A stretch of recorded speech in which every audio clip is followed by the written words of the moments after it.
नमस्कार। स्वागत है आपका मेरे YouTube चैनल विचार विमर्श में।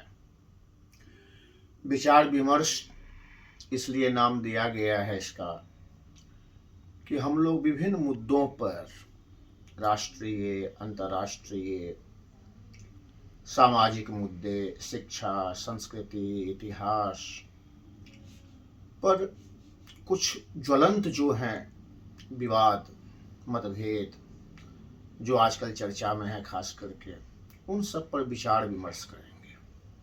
हम लोग का मतलब यहाँ है कि मैं तो रहूँगा ही, लेकिन मेरे साथ मेरे और मित्र भी इसमें शामिल होंगे। मेरे गुरुजन भी रहेंगे, मेरे सीनियर, मेरे जूनियर भी हो सकते हैं, एक्सपर्ट लोग रहेंगे। सभी अपने अपने विचार विभिन्न मुद्दों पर रखेंगे और हम लोग एक सार्थक डायलॉग स्थापित करने का प्रयास करेंगे। आप लोगों से आग्रह रहेगा कि इसे सब्सक्राइब करें, पसंद हो तो लाइक करें और फिर अपने सुझाव निरंतर इस पर हमें देते रहें। कल 26 जनवरी गणतंत्र दिवस और बसंत पंचमी दोनों की शुभ बेला में इस चैनल की शुरुआत मैंने की। इसका मकसद है मेरा कि बहुत से ऐसे मुद्दे हैं आजकल जिस पर मुझे भी विचार व्यक्त करना है, लेकिन वो माध्यम भी एक चाहिए जिससे समय समय पर मैं अपने विचार को आप लोगों के सामने रख सकूं और फिर आप लोगों का मत भी जान सकूं। एक इंटरेक्शन रहे, एक दूसरे से समझ हमारी बढ़ती रहे, विभिन्न मुद्दों पर कैसे सहमति बन सकती है, असहमतियों में सहमति कैसे हम लोग बना सकते हैं, यह मेरा उद्देश्य है इस चैनल के माध्यम से। किसी खास विचारधारा को फैलाना मेरा उद्देश्य नहीं है। मुझे सत्य की खोज, जो सच है, और सच जो है वो सापेक्षिक भी है। विचारधाराएं भिन्न भिन्न हो सकती हैं और हमारा देश सहिष्णु है। हमारा संविधान भी हम लोगों को अधिकार देता है कि अपने मत को रखें। विचार अभिव्यक्ति की स्वतंत्रता भी है, लेकिन फिर भी संविधान के दायरे में रहते हुए ही हम लोग अपने विचार को रखें। हम लोग को वैसे विचार प्रस्तुत ना करें इसमें, ना मैं चाहूँगा दूँ, ना मैं ये चाहूँगा दूसरे भेजें इसमें, जो कि हमारे देश की समन्वित संस्कृति, हमारे संविधान के बेसिक स्ट्रक्चर सब पर आघात पहुँचाए। कल जब इस चैनल की शुरुआत मैंने की तो मैंने इसमें पहला वीडियो जो अपलोड किया वह स्पीच है जो मैंने कल अपने कॉलेज में दिया था गणतंत्र दिवस की शुभ बेला में, और उसी संदर्भ में मैंने कुछ मुद्दे उठाए थे, लेकिन उसमें व्याख्या करना संभव नहीं था। अब धीरे धीरे उन सब मुद्दों पर हम लोग व्याख्या करेंगे। मैं चाहूँगा कुछ बातों को रखूं और आप लोगों की प्रतिक्रिया उस पर क्या है वो भी जानूं। तो सबसे पहले चूँकि भाई गणतंत्र दिवस कल हम लोग मनाए हैं, जो कि सचमुच भारत का वास्तविक स्वतंत्रता दिवस है। ये मैंने कल के वीडियो में भी कहा था, आज फिर कह रहा हूँ। इसके पीछे मेरा मकसद ये कहना नहीं है कि आज़ादी का दिवस 15 अगस्त 1947 नहीं है, वो तो है ही। हमारे देश का सबसे महत्वपूर्ण दिवस अगर कोई है तो वो है 15 अगस्त 1947, जब सत्ता हस्तांतरण अंग्रेजों ने भारतीयों को किया था। लेकिन ये बात भी सही है कि बहुत से ऐसे लोग थे, खास के गैर कांग्रेसी पार्टियां, जो इस आज़ादी को झूठी मानती थी। जब देश आज़ादी का जश्न मना रहा था उस समय वामपंथी नेतागण, बहुत से खासे कम्युनिस्ट लोग, ये आज़ादी झूठी है इसका नारा भी लगा रहे थे। हिंदू महासभा, कई अन्य संगठन इस आज़ादी को एक धोखा के रूप में देख रहे थे। राष्ट्रीय आंदोलन, स्वतंत्रता संग्राम के जो महानायक रहे महात्मा गांधी, वे आज़ादी के उत्सव में भाग नहीं लिए। ये कितनी बड़ी ये ट्रेजेडी है। महात्मा गांधी दिल्ली से दूर कलकत्ता में आज़ादी के जश्न नहीं, बल्कि देश की जो दुर्दशा उस समय हो रही थी विभाजन के कारण, जनता की जो दयनीय अवस्था थी, उस पर आंसू बहा रहे थे। तो कुछ तो कमी जरूर रही होगी। कि गांधी जैसे महान नेता इस महान उत्सव में, आज़ादी के उत्सव में, ये महानायक भी शामिल नहीं थे। वस्तुतः 15 अगस्त 1947, जहाँ तक मेरा भी विचार है, तो आज़ादी कम विभाजन से ज़्यादा जुड़ा हुआ है। 15 अगस्त के दिन 2 उपनिवेशों का गठन हुआ, सीधे शब्द में हम लोग कहें तो, और अंग्रेजों ने दोनों उपनिवेशों को सत्ता हस्तांतरित कर दिए, भारत और पाकिस्तान को। आज़ाद मुल्क तो हो गया, लेकिन हमारा अपना संविधान तो नहीं था उस समय, और बिना अपने संविधान के आज़ाद मुल्क की परिकल्पना कैसे हो सकती है। 1946 में एक अंतरिम सरकार बनाई गई थी कैबिनेट मिशन के अनुशंसा के आधार पर, जिसमें गवर्नर जनरल प्रेसिडेंट बने थे और कांग्रेस के नेता जवाहरलाल नेहरू वाइस प्रेसिडेंट बने थे। और वही अंतरिम सरकार 15 अगस्त से वास्तविक सरकार देश की बन गई। जिस सरकार का गठन पहले ब्रिटिश शासनकाल में हुआ था, वही सरकार वास्तविक सरकार बन गई। 15 अगस्त 1947 से अंतरिम सरकार ही को हम लोगों ने वास्तविक सरकार मान लिया। और 15 अगस्त 1947 से 26 जनवरी तक, 26 जनवरी 1950 के बीच तक, 1935 के अधिनियम के द्वारा ही हम लोग शासित होते रहे। तो इसलिए वास्तविक आज़ादी जो मैंने कहा था कल भी, उसको फिर दोहराता हूँ, वो एक्चुअली 26 जनवरी 1985 है। लेकिन इससे 15 अगस्त का महत्व कम नहीं होता है। वो तो इस तरह रच बस गया है हम लोगों के रोम रोम में कि 15 अगस्त के विभाजन की त्रासदी को भी हम लोग भुला बैठते हैं और आज़ादी के माहौल में खुद को संलिप्त कर लेते हैं। मैं यहाँ आज खास करके जिस मुद्दे पर विचार विमर्श करना चाहता हूँ, वो संविधान सभा का गठन है, जिसने हमारे देश के लिए संविधान बनाया। संविधान सभा के गठन पर उस समय भी प्रश्न चिन्ह लगाते थे बहुत से नेता, और आज तक उस पर लग रहे हैं, आज तक उस पर विचार विमर्श होते रहे हैं। और मैं चाहूँगा कि हम लोग भी उस मुद्दे को फिर से एक बार समझें, सोचें। संविधान के प्रस्तावना का पहला लाइन ही शुरू होता है, we the people of India, हम भारत के लोग। यानी ये संविधान हम भारत के लोगों का है, हम भारत के लोगों के द्वारा बनाया गया है। लेकिन वास्तविकता तो ऐसी है नहीं। संविधान सभा का गठन 1946 में कैबिनेट मिशन की अनुशंसा प्रस्ताव के आधार पर किया गया था। जिस कैबिनेट मिशन में 3 सदस्य, तीनों के तीनों अंग्रेज थे, उसमें कोई भारतीय सदस्य भी नहीं था।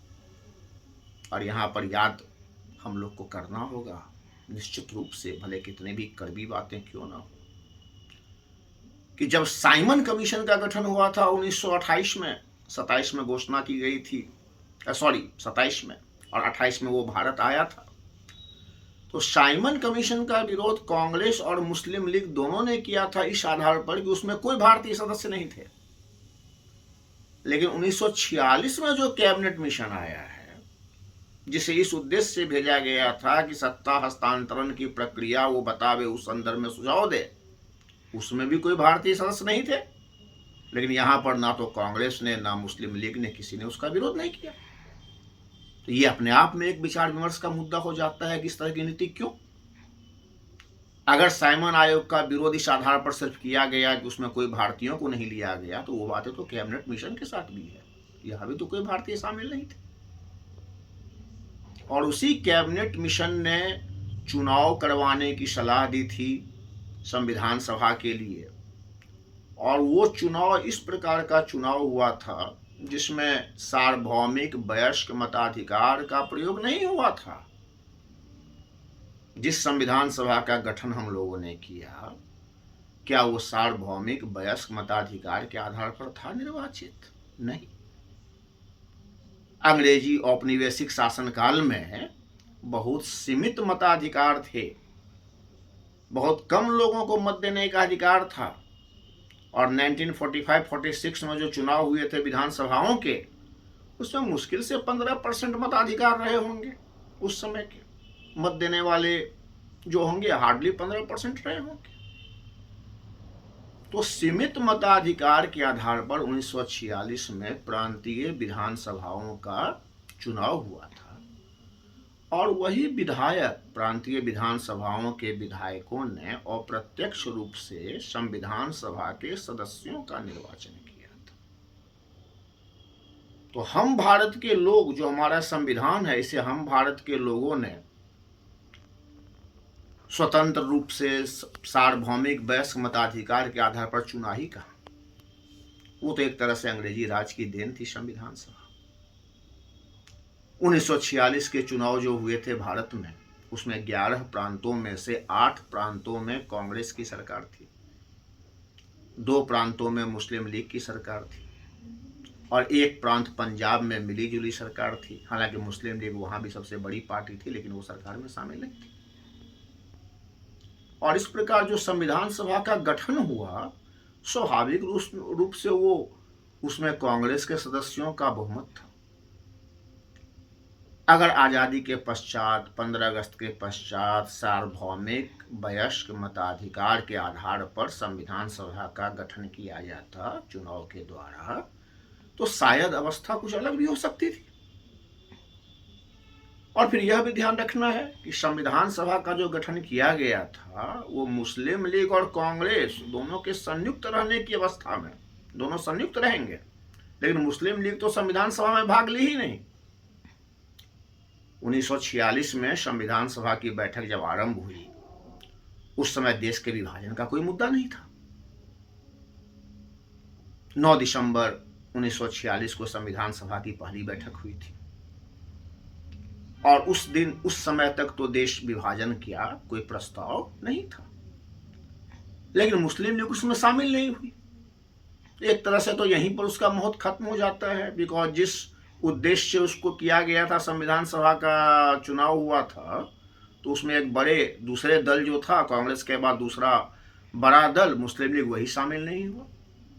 और फिर जब माउंटबेटन योजना के द्वारा पार्टीशन की घोषणा कर दी गई, तो मुस्लिम लीग पाकिस्तान के लिए संविधान का निर्माण करने में जुट गई।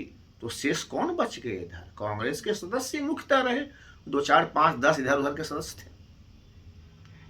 तो एक तरह से एक पार्टी के द्वारा यह निर्मित संविधान था। इसका मतलब मैं ये नहीं कह रहा हूं कि बहुमत की अवहेलना की। उस समय के हिसाब से सोचे तो ठीक है, कांग्रेस की बहुमत थी, कांग्रेस की सरकार थी 8 प्रांतों में, कांग्रेस के नेताओं ने संविधान सभा का गठन किया, तो डेमोक्रेटिक प्रोसेस का तो पालन हुआ।